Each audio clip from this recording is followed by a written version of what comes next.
Books are a source of knowledge and entertainment. Many media is based off of books, such as Harry Potter, Marvel movies, James Bond, and even Megami Tensei itself. Today, I'd like to go over a few novels that I find interesting in the Megami Tensei library. Now, quite a few of these books are just straight up retellings of games, so I'll narrow it down to a few books that have their own narrative. That being said, I won't be covering every book released under the S&T name, but I'll go over a few of the lesser known ones and some of the more interesting ones, and give some insight on how they came to be.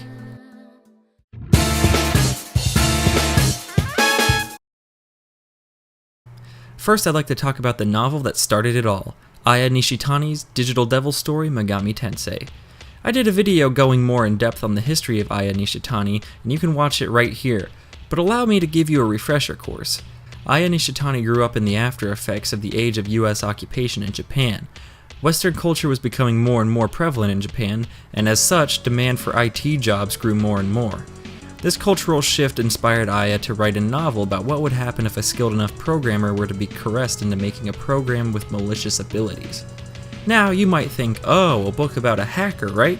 Well, no, that's not the thing that came to his mind, oddly enough. The first thing that came to Aya's head was a program that summoned demons. The way it would work is that the program would run the necessary rituals to summon the demon through algorithms on its computer. The novel centers around Nakajima, a high school student who is one of the most intelligent students at his school. Despite Nakajima usually keeping to himself, he often gets pushed around by other students in school. One day he's persuaded into making the devil summoning program by the demon Loki. This is where the book gets a little more weird and kind of reads like a bad fan fiction. Nakajima gets Loki to straight up kill or mentally ruin his bullies, but in exchange, Loki tells Nakajima to bring him women to, assault them, to put it as lightly as I possibly can. Nakajima complies until Loki sets his eyes on Nakajima's love interest, Yumiko. Nakajima refuses, and this obviously pisses off Loki. Loki obtains a physical form and kidnaps Yumiko, leading to Nakajima to retort against Loki. Nakajima overpowers Loki, and it's revealed that Nakajima and Yumiko are both reincarnations of Izanagi and Izanami respectively. And it's all a happy ending until the various other books and video games come out, further prolonging Nakajima and Yumiko's struggles.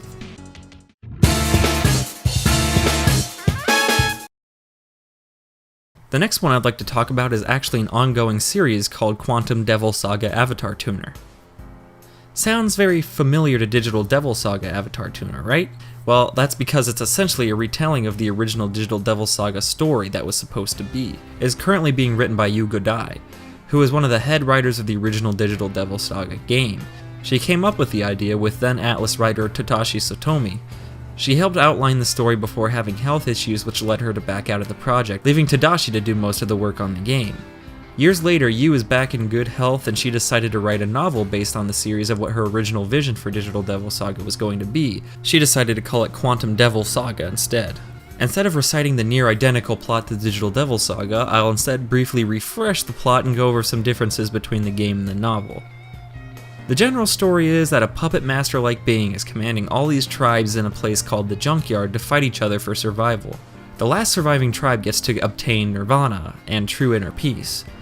Surf, the protagonist of both the games and the books, is actually talkative and is shown with the personality of a kind and caring leader of his tribe, instead of the cold, silent, and distant character that he is in the games.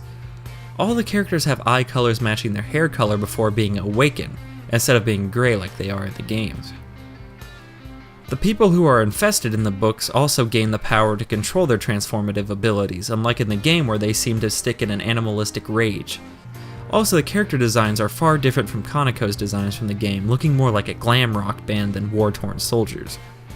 There are also some romantic undertones between characters that didn't exist in the game, and it sounds like it reads like a fan fiction, but it's actually pretty good from what I've read.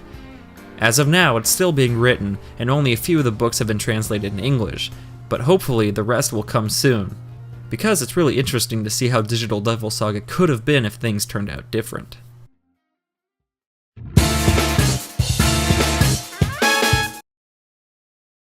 The next one I'd like to talk about is a bit of a more controversial one, not just in the Megaten community, but also the Persona community. That book is none other than Persona X Detective Naoto. It may sound familiar, but just in case you haven't heard of this one, it's a novel covering the adventures of Naoto Shirogane a year after the events of Persona 4.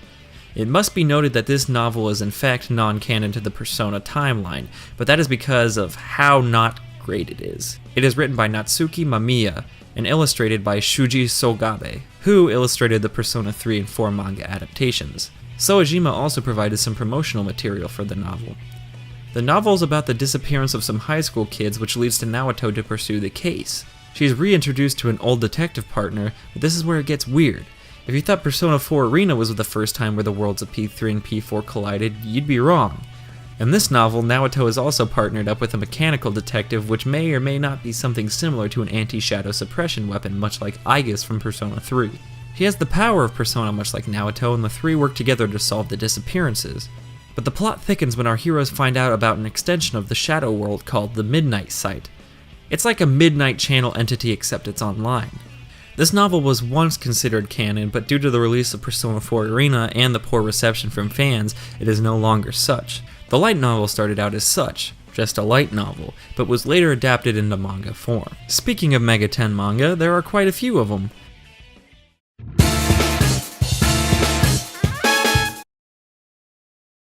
On the topic of Persona, there has been a manga adaptation for each Persona game except Persona 2. Instead, we got a side story to Persona 2. The very short-lived manga is called Persona 2 Crime and Punishment, and is often looked over by even the most devoted Persona 2 fans.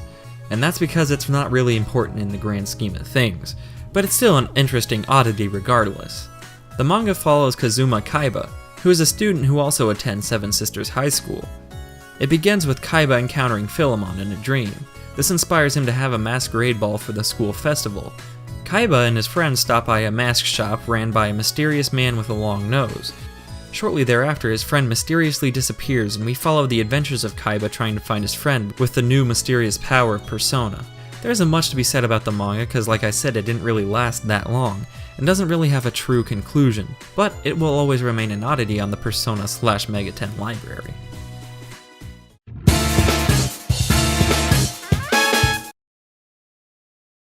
On the topic of short-lived oddities, at least stateside, there's the manga Shin Megami Tensei Kan.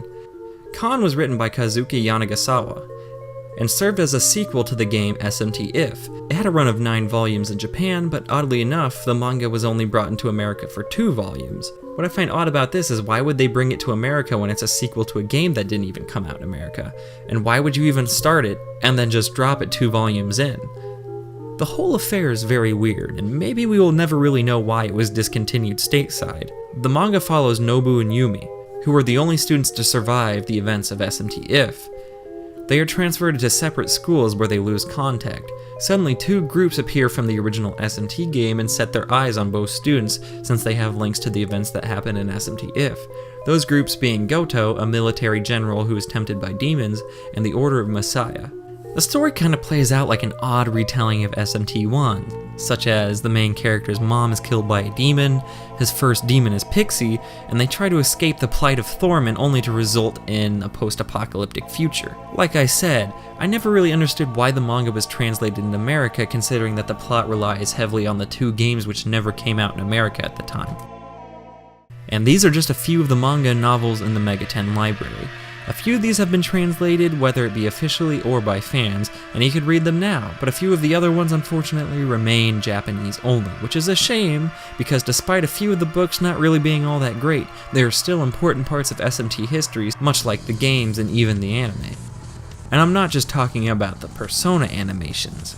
Wait, there exist SMT anime and TV shows that aren't Persona? Why, yes. There are quite a few of them, and I'll be talking about them next time on the Year of Megami Tensei. This is Rtyuiope from Rtyuiope's Game Room, signing out.